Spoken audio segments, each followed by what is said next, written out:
What do you think the difference is right now with this particular generation? When I turned 16, you could get a driver's license when you were 16. Right. In some states now, it's what, 18? Some states, yeah. Yeah, but when I turned 16, you could get it when you were 16. Yeah. So when I was 15, 364 days, 23 Right. hours and 59 minutes. Right. You were ready. I was standing at the DMV to Right. get a driver's license. Right. I didn't have a car, but I wanted a driver's license so I could drive because that was freedom. Right now, you could move, you could go. Right. And now, this generation, they don't even go get a driver's license when they're 16. They don't need to. They don't want them. Right. They have no urgency for it. Their phone helps them. They have Ubers. They don't need anything. They don't have those kinds of needs that we did a long time ago. They're dating at a later date. Yep. They're getting their driver's license later. Yep. They're having sex later. They just don't seem to have the urgency to get engaged, involved with the world the way we did in an earlier generation. It's kind of sad a little bit because it's holding them back. And now I think this slows them down even more. Yes, a lot more, because now they're laden with anxiety and lots of academic issues and lots of social issues. And I say slow them down as though it's a bad thing. They do what they want to do. It's not that it's wrong. It's just different. Right. And it'll be an impact on a generation that we didn't expect, I think. But I think what's happened now does slow them down. Yeah. Before, maybe it was just a preference because they were more homebodies and all. But I also saw a statistic just a few days ago that loneliness was higher among millennials than any other age group, even the elderly that are feeling like they're sitting off by themselves watching the paint fade, which is not true of all elderly, but I'm talking about those that maybe their loved ones have died, their spouse has died, even some of their family, and they're feeling pretty alone. Even millennials are experiencing loneliness at a higher rate per thousand than our elderly. And I'm sure some of it has to do with technology. I think it is. I think they're living through their phones with two-dimensional relationships. They're sitting next to the person they're talking to. Yeah. Through their phone. Yeah.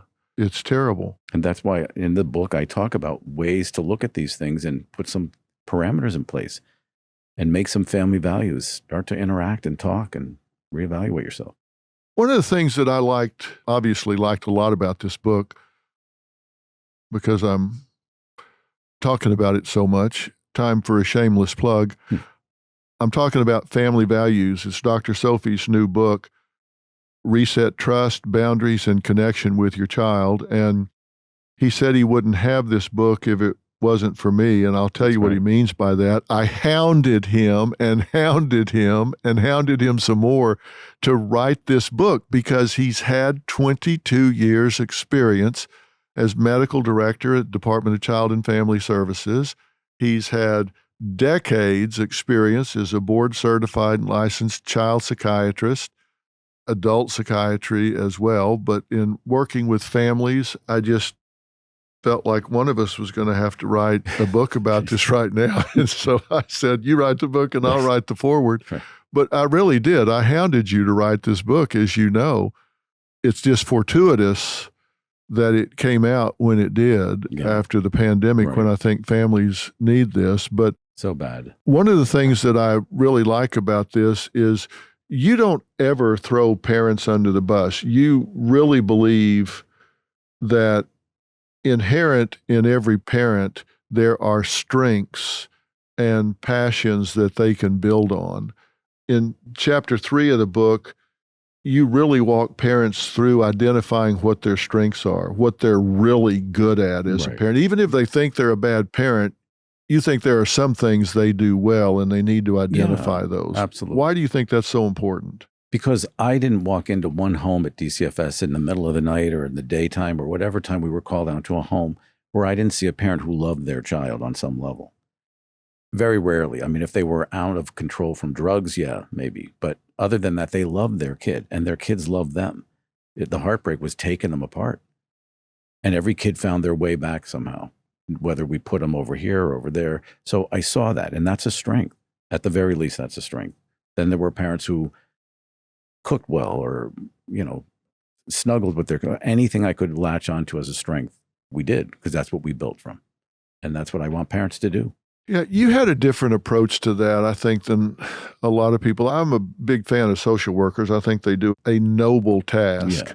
But your philosophy was always to unify families, not to fragment them. Right. You always tried to find a way To keep them together. Yeah. Because the alternatives were never good. Couldn't put them back together. It's very difficult. I would stay until I could get a doctor or somebody to come and draw a blood test, so I could see if a father was on drugs, or I would leave the kid.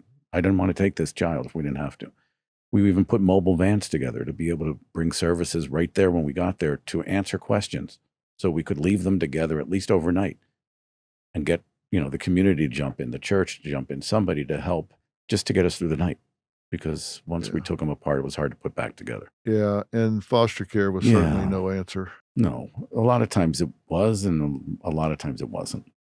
Yeah, but that's a crapshoot. Yes. You put them in foster care, you may get a loving, caring, giving foster parent, or you may get somebody that's running a foster kid combine. Right. Or you could get a loving parent, foster parent for a month, and then after that you got a monster because they can't deal with it, and then they react to it. That biological bond is hard to replicate. Yes, it is. And I mean, they're attached to that parent.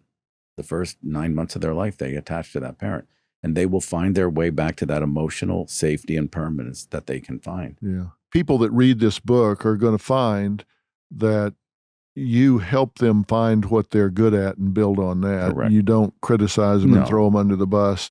You do talk about toxic power dynamics, and you do a really good job talking about how to avoid confrontation head to head, like two bulls running together in the middle of the room, if possible, and finding some other way to resolve conflict. Right. I mean, what good is it when you're both at it? We're not going anywhere. And I always tell parents, if there's somebody's yelling, start to whisper. If we whisper, that person who's yelling has to stop to listen. At the very least, use that. But conflict isn't going to be resolved when you're head to head. Yeah. Do you think everybody has, whether it's inherited or they've specifically chosen it, everybody has a predominant parenting style, right? Yeah, whether they experienced it themselves or they've inherited it or they've been traumatized into whatever, yes. They enter parenting with a preconceived idea of what it should be like and who they're going to be in it. I used to have parents that would come in and they would be at odds about who was right and who was wrong. And they would come in and argue to the death.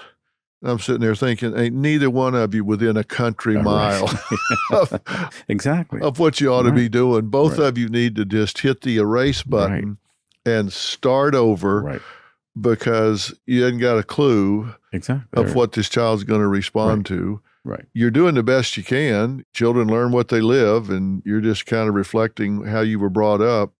Doesn't have to be that way. And I'm not going to tell everybody everything in the book, but you talk about the balanced parent, the feather parent, the seesaw parent, the tyrant. You talk about the different styles of parenting, and you really have to match this to your child's personality.